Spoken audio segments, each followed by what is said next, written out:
कुर्बान जाऊं मैं अपने हजूर पर।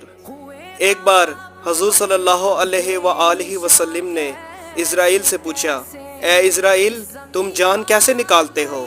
इज़राइल ने जवाब दिया, जब किसी बारीक कपड़े को लातादाद कांटों के ऊपर रख कर खींचा जाए तो जितनी मुश्किल से वो कपड़ा फटता है, उससे ज्यादा तकलीफ से मैं इंसान की रूह निकालता हूँ। तो मेरे नबी ने फरमाया, इज़राइल, तुम सारी जानों की तकलीफ मुझे दे दो, मगर मेरी उम्मत को छोड़ दो। ओहो मेरे भाइयों, ये है मेरे हजूर के इखलाक। खुदा का वास्ता है, कुछ तो दीन को पढ़ो, कुछ तो दीन को समझो। अपनी मौत को कसरत से याद किया करो, ये दुनिया हमेशा रहने वाली नहीं है।